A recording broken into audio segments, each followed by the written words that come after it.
never once, never once. Ooh, I thought it'd be me and you. Oh, ooh, I guess it wasn't true. If I only knew what you put me through, I don't deserve this. I thought it'd be me and you.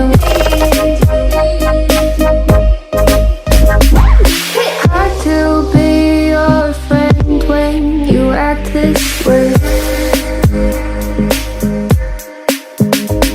What message are you trying to send? What's this game you play? Tell me that you love me and you need me, but leave me out to dry. Oh, why, oh, why? Ooh, I thought it'd be me and you. Ooh, I guess it wasn't true.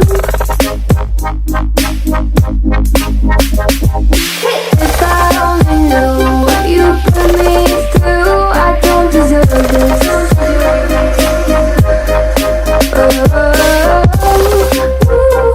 I thought it'd be me and you. Could you still call me at the end of the day when you have nothing else to say? What do you want me to say? Tried letting my